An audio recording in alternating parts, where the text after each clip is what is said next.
Hello and welcome to the December edition of the Redwood Real Estate Report. I'm Ben Larson with Larson Home Loans. And I'm Annalise von Borstel with Hyperion Humboldt Realty. All right. Well, today, again, we're going to just take you through kind of a month over month comparison of market trends and things like that. We'll look at some community events, and I'm going to do my keys of the month a little bit differently this month, but most, it's just a little twist, little kind of wrap up the year and take a look back at 2025. You didn't warn me about I that. didn't warn you. It's a surprise. Okay. So, again, you can catch us on YouTube, Podbean, and we'll post it on our social medias. And you can, we're out there. You can find us, like and subscribe to catch our latest content, and look back over the podcast throughout the year. We were just talking about. I think that March might be our anniversary, I believe. So we're March or February, actually, I think. okay. But We've been going strong all year, so it's been fun, and look forward to closing out 2025 on a high note. yeah, hopefully you've been getting some good information that you can share with your loved ones. And I know around the holidays, people love to talk about real estate. So you're coming to the table with all the information you need to sound like you know what's going on in the market. That's what we're here for. Well, everyone's got that aunt or uncle that will steer things towards politics. So hey, take it to finance. Wait, a much safer topic. And closing out the year on a good note. It's a positive thing and a good way to end the year. So, all right. Well, let's get into our mortgage or our keys of the month. Annalise, you want me to go first? You want to I go think first? you should, because okay, the because I have a surprise. anticipation Oh, is it's killing you. me. All right. All right. All right. So as usual, I'll just start with my month over month rate comparison. So this month, it's of course comparing November to October's rates. So for the month of October, we had a range from 6.17 to 6.34%. Again, this is on like a national average of 30-year mortgage rates. So the monthly average for October, about 6.25. The high for the month was on October 2nd at 6.34. The low was October 30th at 6.17. So again, our high at the beginning of the month, low at the end of the month, good downward trend that we saw in October. Now looking at November, rates were pretty stable, pretty flat, 6.22 to 6.26, an average of 6.24. We had a high of 6.26 on November 20th. We had a low of 6.22 on November 6th. So again, very little movement on interest rates throughout the month of November. We didn't see the high at the beginning and the low at the end like we have for the past few months, but prior to November, but still pretty flat, very little volatility. This is, it's a sign that we're in a stabilization period for rates. Key takeaways on that, rates stayed for the whole month in the 620s. October saw a modest, decline in rates. The difference between the months is very small as far as average, just a 0.01% difference on rate average. So October to November, basically flat on average. And then the month of November, pretty flat overall. So, consistency can be a good thing with planning, when it comes to expectations and things like that. It's also a safe time to, lock your rate. You're not playing the rate game. It's been a little bit uneasy for some borrowers for the last couple years on when to pull the trigger and lock on the rate. Some of that, unknown is fading a little bit. So next, what I want to do is go into like an 11-month review kind of what rates did in the year of 2025, year to date. This is a 30-year trend from January 2025 through November 2025. So in January, we started off the year above 7%. So 7.04 was like the average for the month of January. And they've pretty much steadily come down since then. We did have a little peak in the summer, but with averages now at 6.23 to 6.24, we've seen a decline of about 0.8% in rates in 2025. And that's a significant difference. That's an even bigger drop if we go back to 2024. We're looking at more of like a 1% to probably 1.1% drop if we compare today's rates to the average of 2024. So a really good trend that we've seen really in the last year to year and a half for mortgage interest rates. And that creates stability in the market, just creates consumer confidence in borrowing. So long story short, we've seen a decline of interest rates over the last year and a half. It's continued through the end of the year here. So if you've been on the fence or refinancing, if you got a loan in that like 12 to 24 month range, it's a solid time to start thinking about refinancing, is really what this means. And that brings me to my next point is I did a little kind of real world scenario for a break even point um, on refinancing. So the scenario I took was a 30-year mortgage with a loan balance of 350,000 and an interest rate of 7.125. So again, this puts you, if you got a loan like 12 to 24 months ago, you'd be in that range. Some of you may even be higher. Now, if you have an investment property, you're going to be probably higher, but still the rates are comparable. So if you did a refinance today, let's say at 6.125, and your refinance cost, this includes lender fees, title escrow, all that stuff, as let's say it comes to $8,000. If your current loan at 7.125, 350,000, your principal and interest payment would be $2,361. Now, if you refinance that today at 6.125 and your new monthly principal and interest payment would be $2,127. That's a monthly savings of $234 roughly. So to calculate the break-even point, we just take the costs divided by the savings, and that gives us the number of months that it would take you to essentially pay for that refinance through the savings of the loan payment. Mm-hmm. And from that month forward, you're saving that money. So if we take $8,000 divided by the savings of $234, your break-even point would be 34 months. So this assumes no principal reduction on the loan, which obviously you're going to have a few $1,000s principal reduced. So that would shorten your time by maybe, a month or two. But what this really means is if you plan on staying in the house for longer than your break-even point, so for 3 years, it makes sense to refi because you're going to break even on that refi and start saving money. Now, if you plan on moving or doing a different refinance for another purpose or something in a shorter time than that break-even point, then it might not make sense to refinance at this time. But $234 savings, that's a modest savings on most refinances. So a lot of times we can get that up to $250 or $300.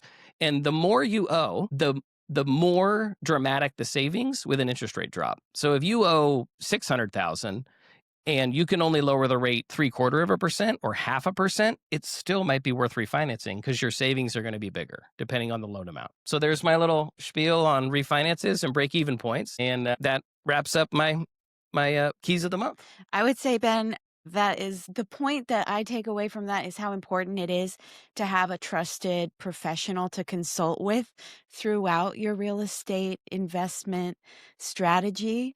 Check in regularly, crunch the numbers, because that timeline is pretty short between, the 1.5 years of the interest rate dropping 0.8%, Right.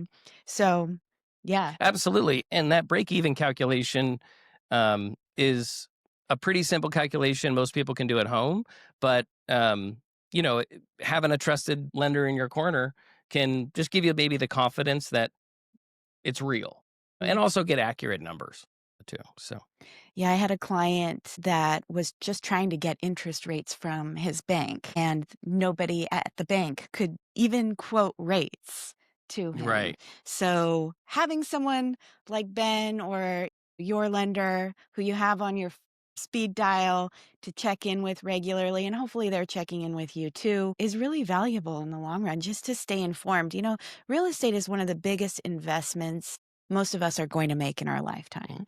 And so having trusted partners, lenders, realtors is critical. It's just like your retirement account.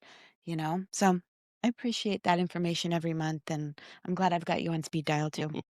But I'll go ahead and dive right into our Humboldt real estate statistics. So Humboldt's sold to list ratio is now at 90.1%, which is down for essentially the 6th month in a row. There was a very, very slight uptick between July and August, but the trend has been down since May.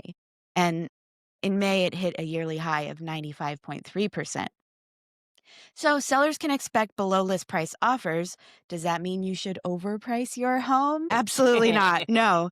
This is a trend to be aware of, but when you're pricing your home, you want to price it at the anticipated market value. So, again, your professional realtor is going to help you determine that price. And don't rely on Zillow or some other automated valuation system because in our market, especially, they just aren't accurate. The absorption rate took a noticeable dive last month, so it dropped from 5.93 months in October to 5.11 months. So that's now approaching a seller's market territory again, which is generally considered anything below 5 months worth of inventory. 5.11 is actually the lowest it's been since January this year.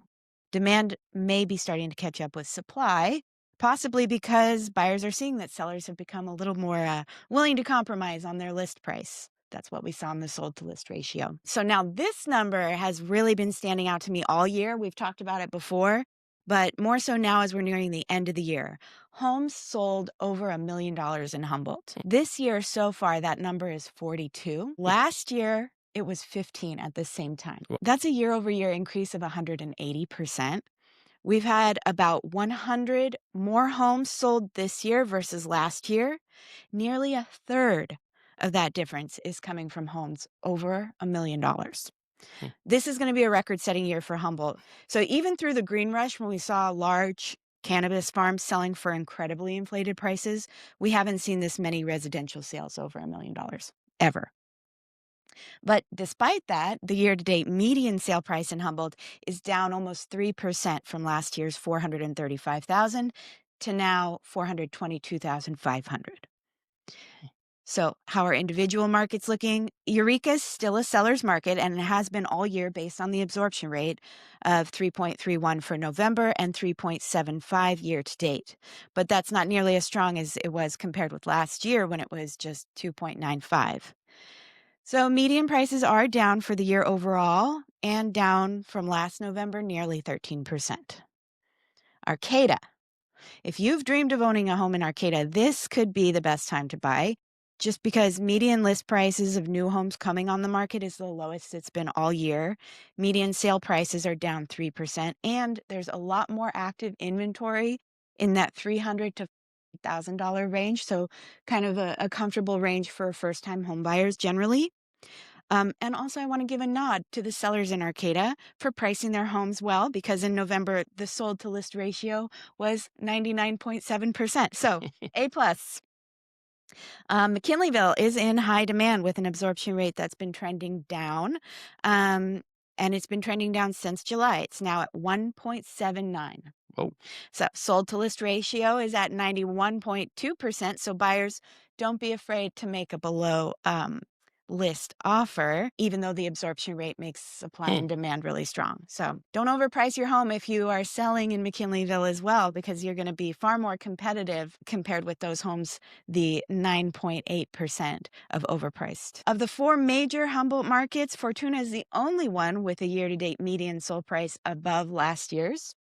Wow. Not by much, but it's up about 0.5%. 0.5%. 0.5%. So now let's get into the market shares and the median prices. In the month of November, Humboldt County had a total of 90 sales with a monthly median sold price of $410,000. Eureka had 25 sales, so about 28% of the market, also with a median sold price of $410,000. McKinleyville had 14 sales, 15.5% of market share, median sold price of $467,500. Fortuna with 8 sales had 8.9% of market share and a median sold price of $427,000. And Arcata coming in with just 7 sales, less than 8% of the market share, and a median sold price of $466,151. So there must have been some creative marketing, some creative negotiations happening with that sale. As we approach the end of the year, we're getting a clearer picture of how the market has performed. Overall, median prices are down very slightly, and the balance between supply and demand is relatively unchanged compared with last year.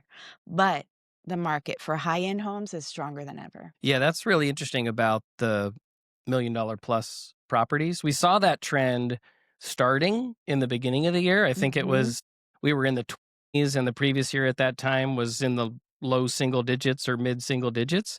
So that continued through the year. And it's interesting that those higher end properties continued to move all year despite the median price down slightly. I don't know, it seems like there's more activity there and less activity on the lower end. Well, yeah, isn't that like an economic An indicator? indicator? You know, the K.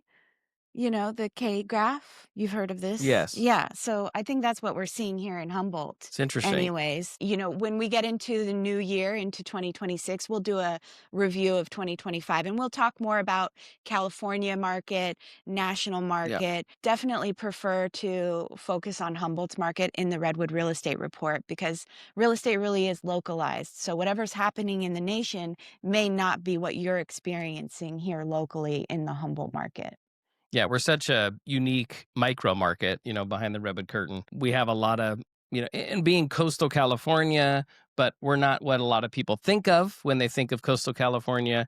I mean, even if you talk to somebody from LA and you try to tell them where you're from, sometimes like, oh, you can drive 5 hours north of San Francisco and still be in California. Like, yeah, they consider Santa Cruz and all that Northern California. Yeah. So yeah, I would love to do a kind of a year-end wrap-up in January, maybe an extended Redwood Real Estate Report, or maybe we put out 2 of them or do something like that. Yeah, But what do you think? Let us know. let us know. Comment first. Let me do my featured listing All of the right. month. All right. 1085 Tip Top Ridge in Fieldbrook. It's coming on the market this month. This is 20 acres of timberland, but it's zoned residential. It is technically vacant land, but there's a structure that was permitted and is on the county assessor's records. It's a really special property. It's a place to build your dream home. It's got views of Trinidad Head. And obviously, because it's timberland, there's got some potential for generating income from timber harvest as well. So we're coming on the market at $649 this month. Keep your eye out and reach out if you have questions or interested in taking a closer look. Thank you so much. That sounds great. Something in Trinidad with a Well, view. it's You said, how's Fieldbrook. the It's actually Fieldbrook? Fieldbrook, but Okay. it's on Tip Top Ridge. Tip So Top just what it Ridge. sounds like, you're going up above, and you got that view line, the view of Trinidad Head. Gotcha. Yeah, Wow. yeah. Yeah, that's a beautiful area up there. I know some folks who live up there. It's really nice. All right. Well, thank you so much. All right. So it's you know, we're well into the holiday season with Thanksgiving behind us and heading into the end of the year and all the festivities that come with that. So there's quite a bit going on. Let's hit some of the things going on around Humboldt County. I'm glad you have a list because I just thought, man, we've got so much going on this month. I can't even list them all. But I will say very quickly, I hope this recording comes out in time because the Humboldt Artisans Music Festival is happening this weekend. That's December 5th, 6th, and 7th at Redwood Acres. And I think it's hands down the very best winter market that Humboldt has to offer. And I hope I'll see you there. Yeah, that's always a lot of people. That has a long-standing tradition for a lot of people to go kick off their holiday shopping or wrap it up if they're Kick it off those for kind of me, people but that I do waited. think I wait. you I wait. wait until the Humboldt Artisan Fair because I know I always find really, unique and special things that stand out to me for the people in Yep. my life. Yep. So And that's a good thought. And today's world, things change so quickly. You buy presents 6 months ago, and then your kids don't want that anymore. So, I mean, you almost have to wait until you get pretty close to Christmas if you have kids these days. They change what they want week to week, it seems like. And so Annalise hit on the Humboldt Artisans Crafts and Music Festival, Redwood Acres, December 5th, 6th, 7th. Of course, the recurring events, Farmers Market, Saturday on the Plaza in Arcata goes year-round. Arts Alive, first Saturday of the month in Old Town Eureka. Those are always, and the December Arts Alive is always a really good one. So it's probably the busiest one of the year. There's lots of live music. Sometimes they have, years past, they've had fire dancers and different things out there. Let's go the 48th Winter Arts Fair at the Mateo Community Center, if you're down that way. December 13th and 14th. And again, it's crafts, artisan goods, live music, seasonal shopping, things like that. There's at the Humboldt County Fairgrounds in Ferndale, they have the Sparkling Light Spectacular nightly light and holiday show. So it's just something fun. It runs all the way up through Christmas Eve, December 24th. So get out to the fairgrounds. They also have the ice rink. I don't know if anyone's been. I've been. It was a lot of fun. I took my son and a couple buddies, and we made a night of it. Went to dinner at Double D's in Fortuna, and then went and did some ice skating with the middle school kids. And, they loved it. They had a great time. So get out and support Humboldt County Fairgrounds. The ice skating rink, it's really fun. They have like a live DJ going on. They have little VIP booths you can rent. It's, they're really trying to put on a good show. So it's a fun time. Something we don't get to do very often in Humboldt County's ice skating. So you're really anywhere on the West Coast. So get out and support your local arts and crafts people, and do some holiday shopping this month, and have a great holiday and a good end to your 2025. Yep. Thank you so much for watching the December edition of the Redwood Real Estate Report. I'm Ben Larson with Larson Home Loans. And I'm Annalise von Borstel with Hyperion Humboldt Realty, and we're wishing you a happy holiday. And we will see you in 2026.